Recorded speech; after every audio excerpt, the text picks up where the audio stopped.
Welcome to Keith and I Don't Tread on Anyone. This is a book summary of The Most Dangerous Superstition by Larkin Rose.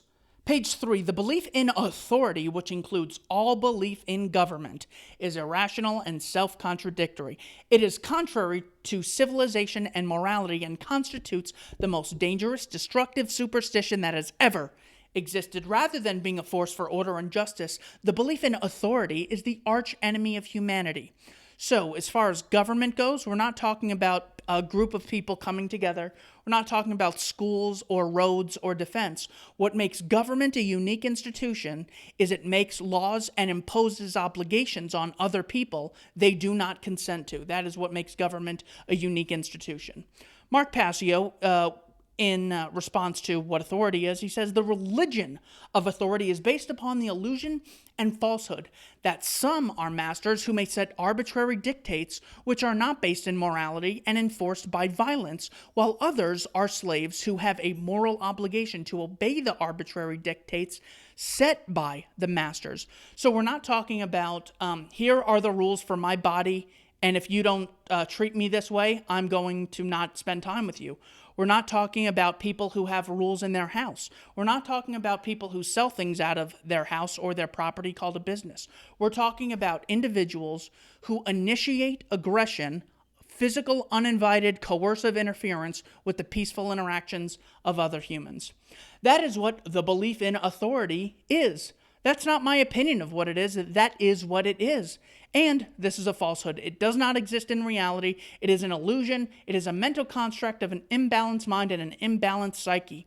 In other words, he's saying that it's not in balance because you're holding some people, masters, lawmakers, government, Congress, to a different standard than you are slaves, citizens, or, people arrested for victimless crimes. And the biggest manifestation of this universal world religion in the belief in authority is government. From Mark Passio. Back to Larkin Rose, The Most Dangerous Superstition. He says that when many people hear about this theory, referred to as anarchism, they'll say, well, you know what? We need government because people are bad. Larkin Rose responds with, if human beings are so careless, stupid, and malicious that they cannot be trusted to do the right thing on their own, how would the situation be improved by taking a subset of those very same careless, stupid, and malicious human beings and giving them societal permission to forcibly control all the others? He continues saying that this is like a religion. Much like Mark Passio says, the religion of authority, it is a religion. He says, perhaps most telling is that if you suggest to the average person that maybe God does not exist, he will likely respond with less emotion and hostility than if you bring up the idea of life without government. This indicates which religion people are more deeply emotionally attached to and which religion they actually believe in more firmly. In fact, they believe in it so deeply in government that they do not even recognize it as a belief at all. Imagine if I said the Catholic Church has rights that no one else has because that's the way things have been, and if you don't like it, you should move. And the Colombo crime family also has rights, and they can take a portion of your income, even if you've never voluntarily contracted with them, because they provide a general amount of security for our neighborhood. That is a religious belief that is not based in morality or consistency or ethics at all. It's completely irrational. He also compares it to a religion, saying it's worse than a religion because many religious people will sooner let you burn in hell for all of eternity before forcing you to attend their Bible study, attend their church, force you to pay their pastor, force you to chip in for Bibles. They say, hey, if I can't convince you voluntarily, well, I don't own you. But when it comes to government, it's like, oh, I'm so terrified that a road won't be paved as often as it should that I need to forcibly take half your income. You should be free to burn in hell for all of eternity, but I'm so worried that calories won't be put on the sides of food that, we need government and an FDA violently dominating people. Larkin Rose then goes on to discuss what it means to be free and really have a right to something and exercise this freedom. This is the philosophy of positive rights versus negative rights. He says, if, for example, someone has a right to housing, and housing comes only from the knowledge, skills, and efforts of other people, it means that one person has the right to force another person to build him a house. So I have a right to health care in the way of I have a right to pursue things that could be called medical devices without someone coercively interfering, called the FDA or OSHA or Department of Agriculture. That means that I have a right to freely associate with people and make trades with them. So if there's any rights violation in the healthcare industry, it's because the government forcibly stops people from making trades. They also have patents, which are totally illegitimate.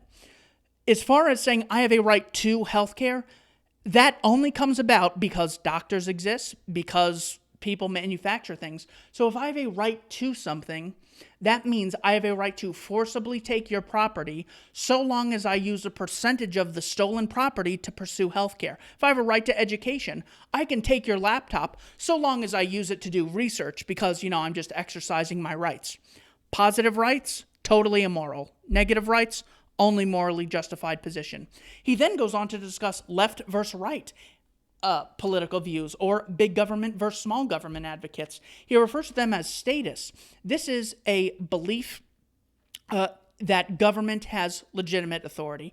He says, all statists believe that the people who make up government have an exemption from basic human morality and not only may do things which others have no right to do, but should and must do things for the supposed good of society. The type of degree of aggression varies, but all statists advocate aggression. In other words, you might have two rapists, one a serial rapist, another person who just does it once. Either way, what Larkin Rose is saying is that this inherent belief in aggression is inherently immoral. So you might, so when you say slavery was bad, what we're saying is the ownership or initiating violence against a peaceful person to coerce labor out of them is inherently bad. Yeah, some slave owners had terrific conditions, others had horrible conditions and killed their slaves. We're talking about the principle here. So responding with, well, what about big versus smaller, left versus right, or Trump versus Hillary, or Corbyn versus Boris Johnson? That is not getting at the root of the cause, which is the belief in violence or the belief in authority. Larkin Rose continues discussing the side effects of the myth. So, yes, this thing is inherently immoral, but historically, if we look at the belief in authority, it leaves in its ruin mass death and mass economic ruin and lives absolutely destroyed. So, for example, the world wars are an immediate example. Countries getting nuked or firebombed, or countries going to war together. This is often the result of people thinking that some people have the right to do things no other group has the right to do, because it cannot be consistently defended. If I don't have the right to do something, I don't have the right to vote for Saddam Hussein to do it on my behalf. And if you could take the communist position and say, well, you know what? Yeah, theft is okay. Property is inherently theft. Well, if you have the right to steal, then other people have the right to steal from you. You cannot have this consistently applied. If you own other people, then other people own you, and you don't have the right to form your own opinion about theft being justified unless you get permission from other people because they own your body. The belief in authority is immoral, it is inconsistent. Only voluntarism and free market libertarianism and anarchism are morally justified ways to arrange society. Other side effects of the myth are commercial regulations. We're much poorer because a group of people called government coercively stops us from pursuing our dreams and having our own business through the FDA, through OSHA, through licensing laws that make it so competitors, or rather big companies, have the resources to compete, while smaller competitors, it makes it harder for them to get their foot in the door and compete. So we have fewer goods and services because we have fewer businesses offering alternatives. We have prices higher than they otherwise would be, most likely. We have less job opportunities, less competition. So, that gives us less choice, making it... all of this is because people believe government has the right to coercively interfere with voluntary exchanges. We have schooling.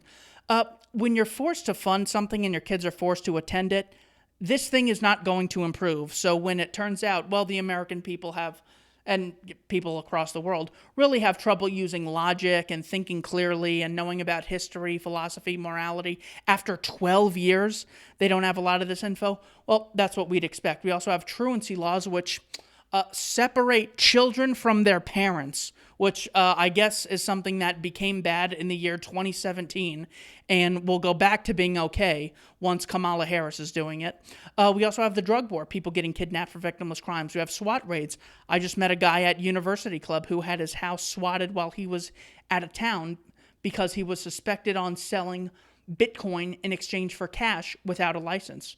There are things like Randy Weaver, you have Waco, Eric Garner. Those are obviously peaceful people that police felt they were justified in initiating violence because they have a false religion called authority.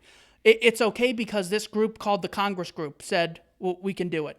You have post-traumatic stress disorder that a lot of soldiers have after being enslaved, called the draft. Enslaved to fight wars based on a Gulf of Tonkin lie in Vietnam, for example.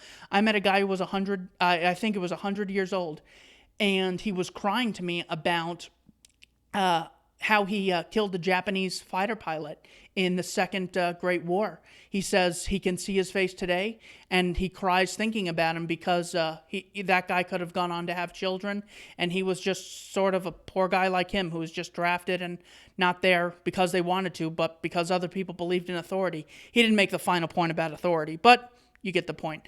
We also have false divides constantly being pushed in society. For example, constantly being divided on race. This race is oppressing that race. Therefore, the state is morally justified in expanding the amount of power it has. Even if that's true, it's a non sequitur to say, therefore, that group's power should increase. We have false divides based on income. The goal is to divide people. This is called cultural Marxism or just regular economic Marxism. That group over there is so dangerous, so evil, only a very big government can come in and save us. So the idea that, well, without government or authority, chaos might happen or bad things might happen, well, you also have to concede. Yes, that's possible.